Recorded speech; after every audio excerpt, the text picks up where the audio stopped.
We hear that South Africans and Nigerians are engulfed in a fight, a serious fight over a certain Igbo Nigerian, Chidinma, who was disqualified from contesting Miss South Africa because she was Igbo and Nigerian. The South Africans decided to make sure that she does not get to participate in that pageantry. And this has generated a lot of attacks, a lot of banter between Nigerians and South Africa. And you trust Nigerians what they can do. But one of the things that I'm concerned about is that some South Africans might commit suicide because you can't banter Nigerians. You don't have that strength. You don't have that steez to banter Nigerians online. Nigerians can use anything and different things to abuse, insult you to the extent that you may want to take your life. Imagine a Nigerian using HIV to banter a South African who took it emotional and she blocked the fellow. South Africans are now blocking Nigerians on social media because of the things that Nigerians are telling South Africans. I've noticed one thing about South Africans is that they seem not to like their fellow African folk to succeed in their country. They feel threatened by Nigerians, Zimbabweans, and other nationalities, black nationalities. But it will shock you that even in South Africa, a place that is dominated by blacks, there are places that these blacks are not meant to live or buy property. Or there are places inside South Africa that these black guys would need a visa to go to. At least we have 4 or 5 places in South Africa as I speak to you. I'm advising my South African brothers, please focus on the problem. Now, Chidinma was made to withdraw from the contest, and yet it was a white, in quote, South African that won that contest, and that South African is disabled. If I'm correct, in the history of pageantry in South Africa, Miss South Africa, in the history, just 2 or 3 blacks have won that competition. All have been taken by the whites. The whites are dominating everything in South Africa. And that is something South Africans need to focus on, really. They were threatened by this black lady, this Nigerian black lady, who had that potential to win. At the end of the day, they themselves that are black South Africans did not win the competition. When you look at South Africa, you will really think that it is the blacks that control South Africa, not knowing that it is the whites that does that control. See, there are places South African cannot visit in their own country.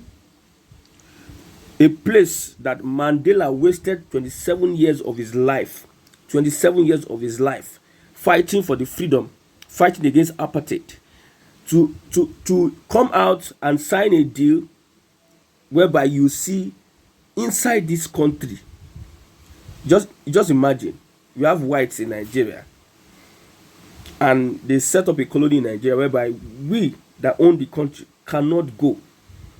In fact, they have a currency of theirs. They have a kind of president. They have their flag inside that country. You need, inside Nigeria, you need a visa. You need a permit to visit. In fact, they don't like you to visit. They are even talking about not sharing a country with South Africans. This is the height of modern slavery. We have these places, Hillbrow, we have Sunnyside, we have Kempton Park, Orania, and Kleinfontein. If I'm correct with that pronunciation, Kleinfontein. Kempton Park, Hillbrow, Orania, Kleinfontein, Sunnyside also. So one of these places, Orania, was visited by the then Nelson Mandela in 1995. So Oranian residents greeted him politely and said that they would love to see him as president of a neighboring country. They would love to see Nelson Mandela as president of a neighboring country. Note, Orania has their own flag, currency, army, and police inside South Africa. So our black South Africans need to focus on what is important, not Nigeria. We need to even create an African alliance. Not all this banter, all this hatred. Most people, because of the laziness, they are laziness. That's why they jealous other people's property. For instance, if I'm a South African, we know that generally lazy. Generally, they don't really go to school that much. The Zimbabweans and Nigerians are the ones even stepping up. Imagine you have a majority of South Africans and you have few the whites that maybe have 10% of the population, that constitutes 10% of the population, are the ones controlling the economy, and they are even segregating the blacks in their own country. Imagine. Why won't they be jealous? Because they have a problem, is a mentality problem. Why would you be just, we have them everywhere. You are jealous of the progress of the people. Although Nigerians go there to commit all sorts of atrocities. We know that. We know the atrocities. Nigerians are even giving the country a bad name. But the most important thing is that South Africans should liberate themselves from modern day slavery. Whites still dominate South Africa. White supremacy still exists in South Africa till today. So I just came this morning to tell our South African brothers they should not drag Nigerians. They should not pick up a fight with Nigerians, because you cannot win Nigerians. As Ghanaians, you cannot win Nigerians. We have our issues, we have our problem. Our problem might be worse, but in that worst state, in Nigeria, or Nigerians are much more up to the task to dominate any country in South Africa.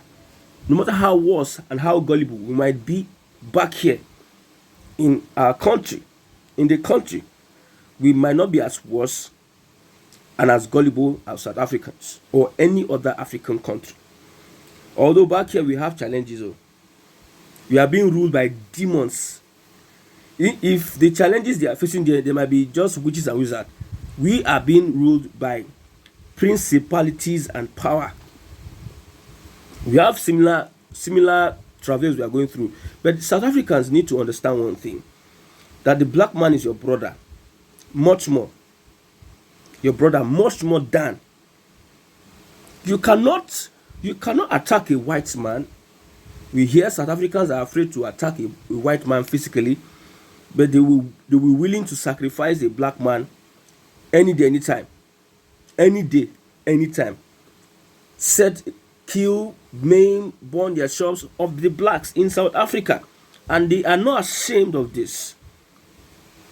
When I was looking at some of the banter on social media, they were abusing our president. Identity thief, drug dealer, what have you. Even some of our brothers went into the DM of some South Africans to tell them that it is Igbos. Igbos are the problem. They are into drug dealing, they are into armed robbery, all sort of kidnappings and everything, that they should face Igbos. Some Nigerians went into the DM of South Africans to start telling them that this banter, it is only the Igbos that are the problem. But we, like I used to say, or let me say this, the response the South African gave that young man, you might know the person I'm talking about, where that person is from, said, all of you are the same. All of you are the same. All of you are the same. The person now brought an instance whereby the person's tribe was also caught in drug trafficking, and pointed out a report that just came out in a state in that person's region that there was ritual. Young people were involved in ritual, and they said so many things. The person thought that the South Africans are not watching, they don't know what's happening in Nigeria. That is when, let me come back home. As Nigerians, we should not wash our dirty linen outside. Whoever that is involved in whatever they are doing, let us put hands together. Even though we have so many stupid people amongst us, but we must be sensible that Nigerians are superior beings to other tribes in Africa. Even though we split, Oduduwa, Biafrans, Arewa, they are superior tribes to other tribes in Africa. No matter how bad we look, we can never be as worse as any African country. South Africa, you see, because of the whites, that's why they are getting to the level they are getting to. Although we have stupid and evil leaderships, but we are good to go for insulting, for threatening a Chidinma.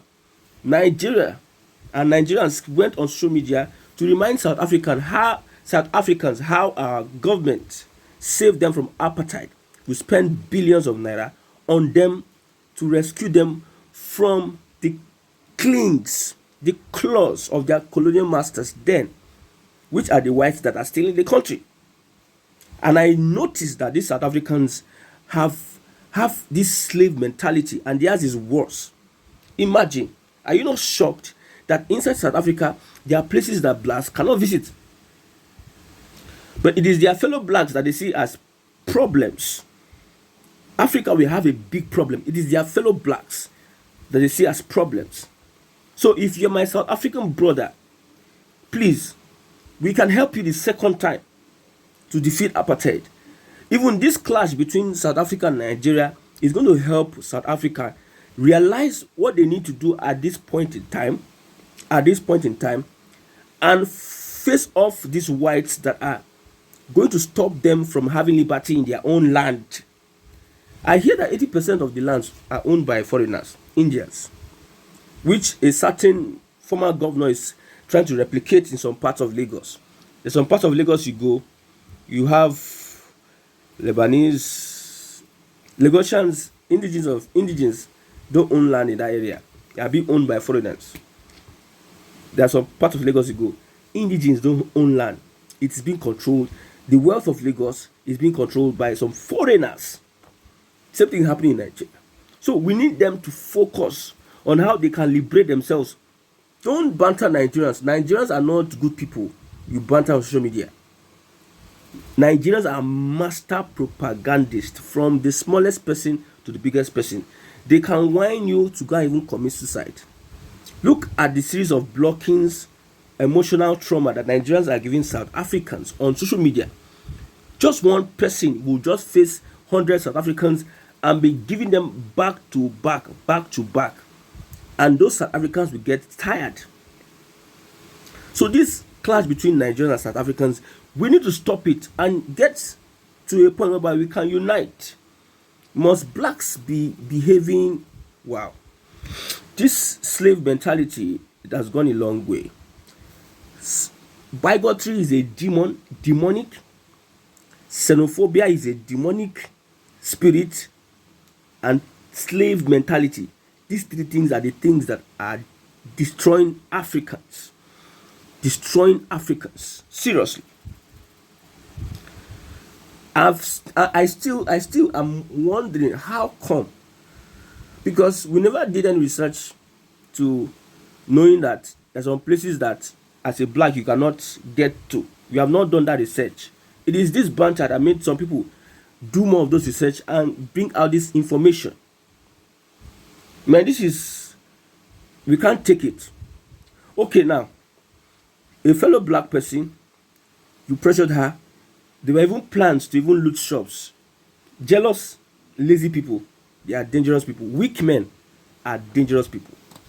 Weak men are men that they don't work, they don't have a skill, they're not enterprising.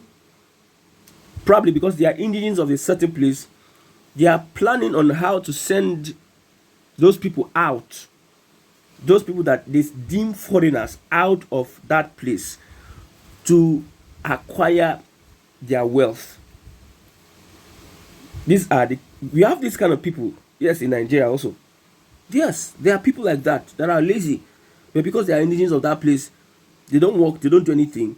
They just are planning in a way whether they can send those people out and inherit whatever properties they get. And this is what is happening in South Africa. South Africans need to wake up and don't be timid. Don't be timid. Nigerians are not your problem. You cannot even face Nigerians. Nigerians are people that should be leading the way in Africa. These are superior people. Nigerians are superior, whether they are Biafrans or Duduwa or Arewa, they are superior. They are superior.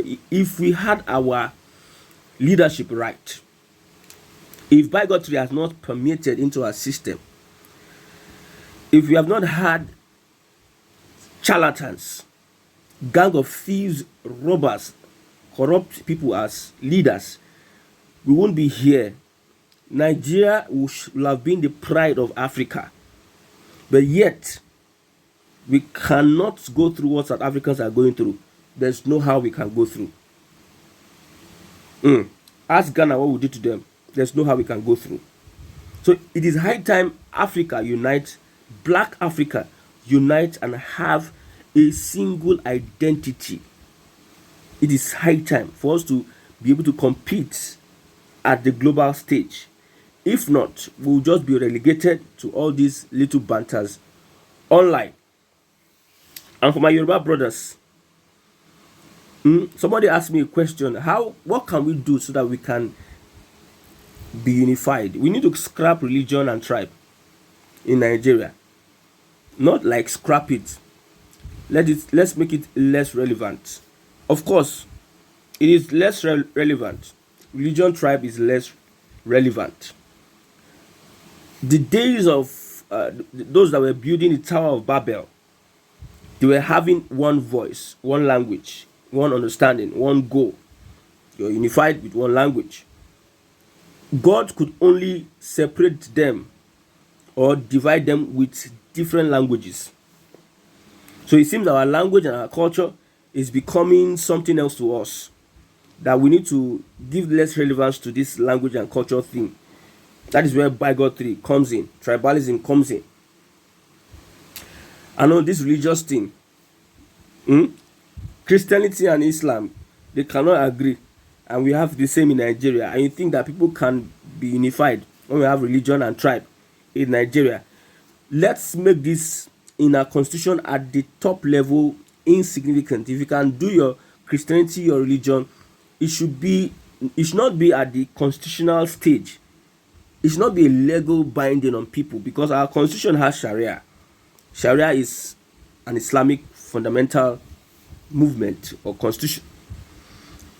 So they bring religion into our legal applications, tribe into what we do, is going to destroy Nigeria and divide Nigeria and split it into pieces. So my brother, if we are going to be one, we'll make religion and tribe less relevant. We'll see ourselves first as human beings. There's no tribe in the whole world that you don't have good and bad people. So a particular tribe cannot have only good people now. There must be a bad person. So what is the essence of the tribe? A particular tribe will have intelligent people and non-intelligent people, skillful people and non-skillful. That's why in every tribe you must see geniuses, people that are genius, brilliant, intelligent, and whatever, exceptionally talented. It is in every tribe. Fulanis, we have brilliant Fulanis that went to school. So don't think that your tribe is so important than every other tribe. No. If we are going to come together and get the glory of Nigerian back, so that these South Africans will not be abusing us with something like leadership, rice. They say they're going to give us rice, going to send rice to us, yabbing us with our president, corruption and everything, that will still defecate in open places. They were even searching on Nigeria, trying to get information how they can banter us. But at the end of the day, they don't feel banter also. Nigerians, no, you cannot. We have that. We have the banter, especially the banter Igbos get on social media alone. If you have the stamina that Igbos have to collect banter, there's no place you cannot survive in the whole world. The demonization, ostracization of the Igbo people in Nigeria, despite the fact they are still forging ahead. Man, if South Africans collect them, they no feel survival. They no feel if South Africa, just ordinary online banter, somebody use HIV to banter somebody, that person got emotional and blocked the other person. You never even start the first day of the banter. You never start. So we don't need all these things. We are unique. Yes, people are unique because of their tribe, their culture. You are unique. Does not erase the fact that there's good and evil. There's humanity. Humanity comes first. That does not erase the fact. Whatever you are doing is your own, yours. Humanity comes first. So let's look at ourselves as human beings first before we are looking at. I'm a South African. I'm a Zimbabwean. I'm a Nigerian. I'm Hausa. I'm Igbo. Who Hausa, Igbo, who he help? Even the South Africans now, this lady did not join because I believe that if the lady, the Igbo lady, I know I call that lady Igbo lady because that's what some Yoruba guys wanted to make it all about. It is the Igbos versus South Africans, but the South Africans had to make it. It is Yoruba, it is Nigerians versus South Africans. She will have won that contest, but you left it for. At the end of the day, with all their gra, it was a white person, and the white is a disabled person. I think she's deaf.